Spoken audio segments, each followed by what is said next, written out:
I am Sundar from Formula Spoken English. The last two videos మీరు చాలా మంచి reviews ఇచ్చారు, చాలా మంచి కామెంట్స్ పెట్టారు. Thank you so much. మర్చిపోకండి, ఒకవేళ మీరు ఇంకా ఏమైనా డీటెయిల్స్ కావాలన్నా కింద కామెంట్లో తెలియచేయండి. అలాగే మన నెంబర్ కూడా ఉంటుంది, కాల్ చేసి మాట్లాడవచ్చు. So we are here to help as much as possible. So మనం ఇప్పుడు కెరీర్ గైడెన్స్ అనే ఒక చిన్న topic, but it plays a major role. ఇప్పుడున్న పరిస్థితిలో మనం 10th ఉన్నప్పుడు, లేదా ఇప్పుడు ఎవరైనా ఒక స్టూడెంట్ 10th ఉన్నప్పుడు ఎక్కువ శాతం ఆధారపడుతుంది ఎవరి మీద అంటే పేరెంట్స్ మీద, టీచర్స్ మీద, లేదా ఫ్రెండ్స్ మీద.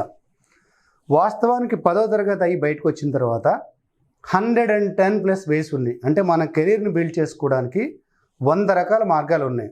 సరే, అవేంటో చెప్పే ముందు మీకు తెలిసిన ఒక 10 మార్గాలు చెప్పగలుగుతారా? Government job, state government, central government, private, engineering and medicine, software, ఇవి కాకుండా ఒక 5 చెప్పగలరా? Okay, banking, very good. CA, okay, ఈ 2 కూడా కాకుండా ఇంకొక 10 చెప్పడానికి ట్రై చేస్తారా? అదేంటి సార్ ఇంకేం చెప్తా ఉంటారా? అదే నేను మళ్ళీ చెప్తున్నా, engineering, medicine, state government, central government, CA లేదా సాఫ్ట్వేర్, ఇవి కాకుండా ఇంకేమైనా 10 ఆప్షన్స్ చెప్పగలరా? సో చాలామంది ఆ దిశగా ఆలోచించరు. సో మీలో ఎవరికైనా చాక్లెట్ తినే అలవాటు ఉందా? మీకు చాక్లెట్ తినే అలవాటు ఉందా సార్? ఉంటుంది కదా. ఏ చాక్లెట్ తింటారు? డైరీ మిల్కా? ఓ, అసలు నాకు తెలియకడుతున్నా, ఏదైనా చాక్లెట్ తీయగా ఉంటుందా, పుల్లగా ఉంటుందా? నాకు తెలిసి ఆల్మోస్ట్ ఆల్ చాక్లెట్స్ అన్నీ ఒకటే ఫ్లేవర్ ఉంటుందేమో. తీయగానే ఉంటుంది, కొంచెం అటు ఇటు తేడాగా. అంటే ఒక పాప లేదా ఒక బాబు లేదా ఒక పెద్దవాళ్ళు ఒక చాక్లెట్ తినడానికి ఎంత టైం పడుతుంది? ఒక గంట తింటారు కదా చాక్లెట్ అంటే? కాదా? ఓకే, ఒక 2-3 మినిట్స్. మరీ చిన్నపిల్లలు అయితే ఊరించుకుంటా పక్కన వాళ్ళకి, అంటే అక్క దగ్గర, చెల్లి దగ్గర ఉంటే తనని ఏడిపించడం కోసం కొంచెం డ్రాక్ చేసి తింటారు. జనరల్గా ఒక చాక్లెట్ తినడానికి పట్టే టైం 2-3 మినిట్స్. 3 నిమిషాలు తినవలసిన చాక్లెట్కి నీ ఫ్లేవర్ అవసరం అయితే 60 సంవత్సరాల కెరీర్కి నీ ఫ్లేవర్ వద్దా? ఈ క్వశ్చన్ ఎవరైనా పేరెంట్స్ కానీ టీచర్ కానీ నీకేమి ఇష్టమని అడుగుతున్నారా? వీళ్ళ ఇష్టాన్ని వాళ్ళ మీద రుద్దుతున్నారా? ఒకసారి చెక్ చేసుకుందాం. మనకి 91-92 వరకు ఎడ్యుకేషన్ సిస్టమ్ తెలుగు రాష్ట్రాల్లో చాలా బాగుంది. 92 తర్వాత లేదా ఆ తర్వాత ఏం జరిగిందంటే గవర్నమెంట్ నుంచి ప్రైవేట్ ఎడ్యుకేషన్ బాగా ఎక్కువయ్యి, ముఖ్యంగా 2 ప్రైవేట్ సంస్థలు 8th క్లాస్లోనే వాళ్ళ దగ్గరికి వెళ్ళి కూర్చొని మా దగ్గర చదివితే మీకు ర్యాంక్ గ్యారంటీ అని రుద్దేస్తూ స్టూడెంట్కి ఇది అవసరమా కాదా, నిజంగా వాడికి ఇంట్రెస్ట్ ఉందా లేదా చూసుకోకుండా పూర్తిగా రుద్దేస్తున్నారు. అది కాదు. ఇవాళ ఎక్కువ శాతం మంది బయటకు వస్తే హయ్యెస్ట్ పర్సంటేజ్ స్టూడెంట్స్ ఎక్కడికి వెళ్తారంటే ఐఐటి కొట్టారని వెళ్తారు. ఐఐటి రాదు. ఎందుకు రాదు అంటే మన రాష్ట్రం నుంచి ఇంటర్మీడియట్ ఎగ్జామ్స్, తెలుగు రాష్ట్రాలు 2 రాష్ట్రాల నుంచి ఇంటర్మీడియట్ ఎగ్జామ్స్ రాసే వాళ్ళ సంఖ్య దాదాపుగా 14 లక్షలు. దేశవ్యాప్తంగా ఐఐటి లేదా ఎన్ఐటిలో ఉన్న సీట్ల సంఖ్య 35,000. అంటే మన రాష్ట్రంలో వచ్చే వాళ్ళు మాత్రమే తీసుకున్న 2% కూడా సక్సెస్ అవ్వడానికి ఛాయిస్ లేదు. కానీ ఏం చేస్తారు ప్రతి తల్లిదండ్రులు? నా కొడుకు ఇంజనీరింగ్ చేయాలి, అది కూడా ఎన్ఐటీలో చేయాలి, ఐఐటీలో చేయాలని కలలు కంటున్నారు. తప్పు కాదు, కానీ పర్సంటేజ్ ఆఫ్ సక్సెస్ తక్కువ. ఎప్పుడైతే తను ఐఐటీలో ఎన్ఐటీలో రాదో అప్పుడు ఏం చేస్తాడు? లోకల్గా ఉన్న ఒక ఇంజనీరింగ్ కాలేజ్లో జాయిన్ అవుతాడు.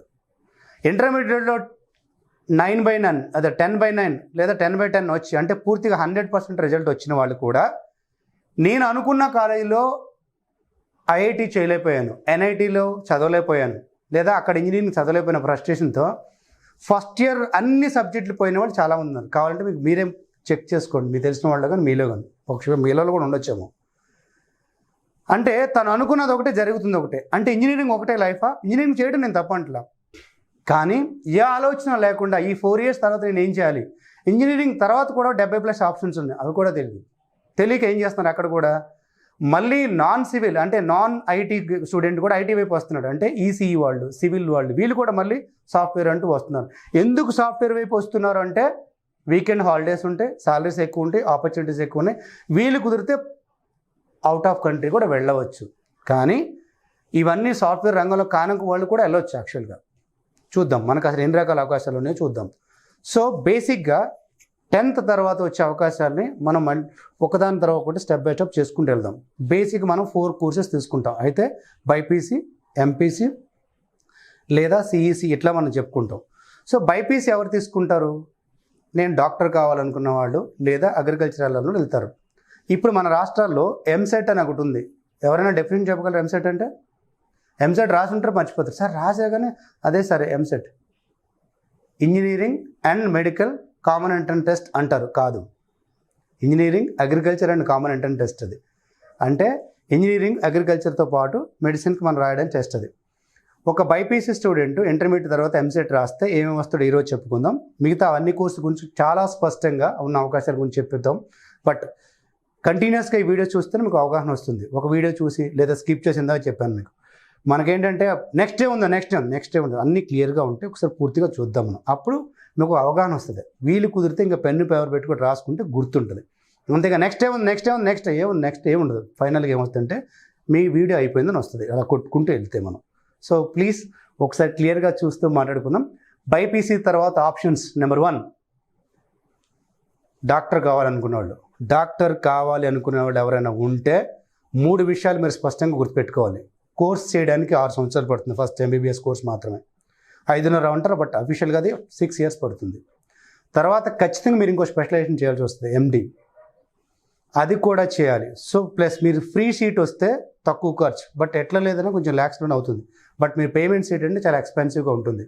మీ పర్సనల్ కెపాసిటీ అంటే మీరు అంత పెద్ద కాంపిటీషన్ కొట్టగలరు. ఎందుకు కాంపిటీషన్ అంటే ఒకప్పుడు ఇది ఎంసెట్లో ఉంది, ఇప్పుడు ఇది నీట్లోకి వెళ్ళిపోయింది. నేషనల్ వైడ్గా మీరు కాంపిటీషన్ ఫేస్ చేయాల్సి వస్తుంది. అంటే మీరు పర్సనల్గా ఎలిజిబులా కాదా. నెంబర్ 2 ఫైనాన్షియల్గా మీ ఇంట్లో సపోర్ట్ చేయగలుగుతారు అన్ని సంవత్సరాల పాటు కోర్స్ చేయడానికి, తర్వాత పీజీ చేయడానికి. అవసరమైతే అబ్రాడ్ వెళ్ళి చదువుకోవాల్సి వస్తుంది, దానికి కూడా రెడీగా ఉన్నారా లేదా. నెంబర్ 3 ఆఫ్టర్ మీరు డాక్టర్ అయి బయటకు సెటిల్ అయిన వెంటనే ఇమీడియట్గా రెస్పాన్స్ రాకపోవచ్చు. ఒక 2-3 years క్లిక్ అవ్వడానికి టైం పట్టవచ్చు. అప్పుడు కూడా మీరు ఒక 30,000కో 40,000కో పనిచేసి రావాల్సి వచ్చు, దానికి కూడా రెడీగా ఉండగలగాలి. అలా కాకుండా మీతో పాటు ఇంటర్మీడియట్ చదివిన వెంటనే ఎవరో డిగ్రీ చదివి బీఎస్సీ చదివి నర్సింగ్లోకి వెళ్ళిపోయి ఆమె సక్సెస్ అయ్యి నెలకు ఒక 15,000 ఇంట్లో ఇస్తుంటే అప్పుడు మీ పేరెంట్స్ మీ వైపు చూసి అదేంటమ్మా నీతో పాటు చదువుకున్న అమ్మ అప్పుడు ఇంట్లో నీకు వచ్చిన మార్కులు సగం కూడా రాలేదు కదా, ఇప్పుడు నెలకు 15,000 సంపాదిస్తుంది, నీకు నెలకు 50,000 కట్టాల్సి వస్తుంది. ఇలాంటి అనే పేరెంట్స్ ఉంటే మాత్రం వెళ్ళవద్దు. అదే లాస్ట్ ఇంపార్టెంట్ ఏంటంటే మోరల్ సపోర్ట్. ఆ మోరల్ సపోర్ట్ ఉంటే పోవాలి. సో మీరు డాక్టర్ కావాలంటే మీ ఫైనాన్షియల్ సపోర్ట్, మీ వ్యక్తిగతంగా మీకున్న personal capacity, family support, moral support, plus waiting for long time. అన్నిటికన్నా ముఖ్యంగా ఇంకొక విషయం ఏంటంటే ఎంబీబీఎస్ మీరు అనుకున్నది ఈజీ కాదు. ఇంజనీరింగ్ ఆడతా పాడతా 1 night బ్యాటింగ్ అంటారు, అంటే ఒక నైట్ చదివిన పాస్ అవ్వచ్చు. ఎంబీబీఎస్ అలా ఉండదు. టెర్మినాలజీ చాలా కష్టంగా ఉంటుంది, వర్డ్స్ గుర్తుపెట్టుకోడు. బట్ ఇష్టమైనప్పుడు కష్టమైతే కాదు. అంత ఇష్టం అంత మోజు ఉంటేనే వెళ్ళండి. లేదంటే ఇంటర్మీడియట్లో మీరు ఎంసెట్ రాసి లేదా నీట్ రాసి అక్కడ డాక్టర్ కాలేక ఇటు యాక్టర్ అవ్వలేక అటు ఇటు కాకుండా నాన్న ఇబ్బంది పడేటట్టు చేయొద్దు. స్పష్టంగా ఉండండి. మీ విషయాలు నేను చెప్పిన విషయాలు క్లియర్గా ఉంటేనే అటువైపు వెళ్ళండి. ఎంబీబీఎస్ ఒకవేళ రాకపోతే డాక్టర్ కాలేకపోతే నెక్స్ట్ ఆప్షన్ ఏముంది, అగ్రికల్చర్ బీఎస్సీ చదవచ్చు. చాలామందికి తక్కువ మంది తెలుస్తుంది, బట్ అగ్రికల్చర్ బీఎస్సీ కూడా చాలా బాగానే ఉంటుంది. సరే అమ్మాయిలు చేయొచ్చు. అగ్రికల్చర్ బీఎస్సీ చేసి ఈ అగ్రికల్చర్ బీఎస్సీ సంబంధించిన ఎంబీఏ చేస్తే ఇంక వేరే ఆప్షన్ ఉంటుంది, లేదా దాని మీద సెటిల్ ఒకటి, దానిలోనే స్పెషలైజ్ చేసుకోవడం ఒకటి. ఇవన్నీ మనం నెక్స్ట్ వీడియోస్లో క్లియర్గా మాట్లాడుకుంటూ వెళ్దాం.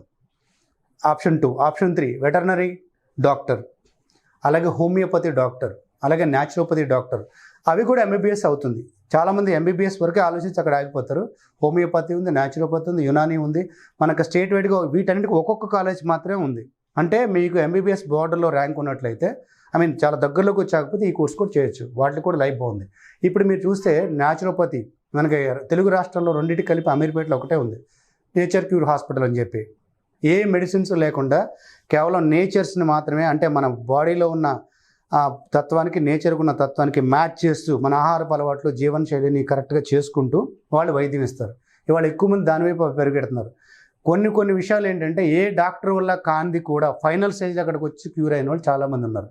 అదొక ఇంట్రెస్టింగ్ కోర్స్. అగైన్ మెడికల్ అనేది వృత్తి కోసం చేసేది కాదు, డబ్బుల కోసం చేసేది కాదు.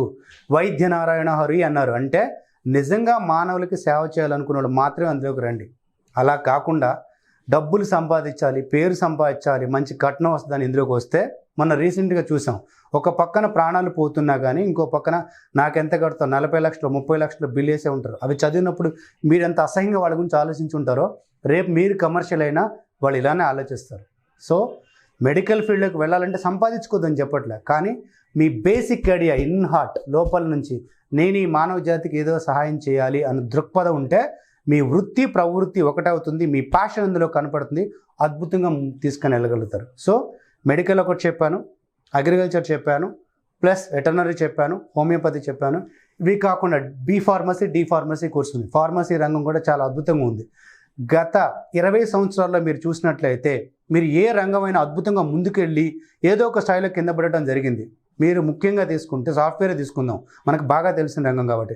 ఒకసారి చాలా స్పీడ్గా పైకెత్తుంది, ఒకసారి కిందకు వస్తుంది. మన కోవిడ్ టైంలో చాలామంది జాబ్ పోయింది, బెంచ్ మీద ఉన్నందుకు పోయింది. ఇప్పుడు ఉన్నవాళ్ళు కూడా ఇంటి దగ్గర నుంచి వర్క్ ఫ్రమ్ హోమ్ అంటూనే వాళ్ళు 14-15 గంటలు వర్క్ చేస్తున్నారు. కానీ గత 20 సంవత్సరాల్లో ఒక్క సంవత్సరం కూడా డౌన్ఫాల్ లేకుండా గ్రోత్ అవుతున్న ఇండస్ట్రీ ఏదైనా ఉంది అంటే ఫార్మా ఇండస్ట్రీ. సో ఇప్పుడు మన కోవిడ్ మనం మెడిసిన్స్ తెస్తుంది లేదా వ్యాక్సిన్ తెస్తుందంటే ఫార్మా ఉండబట్టే. ఫార్మా రంగంలో కూడా మీరు అనుకోవచ్చు సార్ సాఫ్ట్వేర్లో వచ్చిన శాలరీస్ రావు కదా, ఉన్నాయి. నాకు తెలిసిన కొంతమంది 1 lakh, 3 lakh, 3,75,000 per month pharma రంగంలో తీసుకున్న వాళ్ళు ఉన్నారు. ఆ స్థాయిలో మీ స్కిల్ ఉన్నట్లయితే, ఆ స్థాయిలో మీరు రెడీ అయి ఉన్నట్లయితే ఫార్మా రంగం కూడా బాగానే ఉంటుంది. ఇవి కాకుండా నాకు ఫార్మా అంటే ఇష్టం లేదు, లేదా నేను మీరు చెప్పుకున్న రంగాలు ఇష్టం లేదు, ఇంకా కొన్ని బయోటెక్నాలజీ అని ఉంది, మైక్రోబయాలజీ ఉంది, అట్లాగే క్లినికల్ బయాలజీ అని ఉంది. ఆల్మోస్ట్ ఒక 60+ బ్రాంచెస్ ఉన్నాయి బయాలజీ వాళ్ళకు ఉపయోగపడేవి. వీటన్నిటి మీద రీసెర్చ్ చేసి మీ మనస్తత్వాన్ని, ముఖ్యంగా మళ్ళీ చెప్తున్నా, నేను చాక్లెట్ ఎగ్జాంపుల్ చెప్పింది అందుకే, నిజంగా మీరు ఆ జాబ్ని ఎంజాయ్ చేస్తారు, అది మీకు పూర్తిగా నచ్చితే వెళ్ళండి. ఎప్పుడైతే మీరు నచ్చిన ఉద్యోగం చేస్తున్నారో, మీకు నచ్చినప్పుడు అందులో కష్టం అనేది కనపడదు. మీరు నచ్చలేదా ఆ జాబ్ ఖచ్చితంగా కష్టం అవుతుంది. వీటితో పాటు మిగతా బ్రాంచెస్ అంటే ఆపర్చునిటీస్ ఎలా ఉంటాయి, ఇవి కాకుండా అసలు నాన్ మెడికల్ ఫీల్డ్ మీరు చెప్పిన ఈ రంగాలు కాకుండా బైపీసీ వాళ్ళు కూడా కామన్గా ఇంకేమన్నా చేయొచ్చా అనేది మనం నెక్స్ట్ వీడియోలో చేద్దాం. Thank you.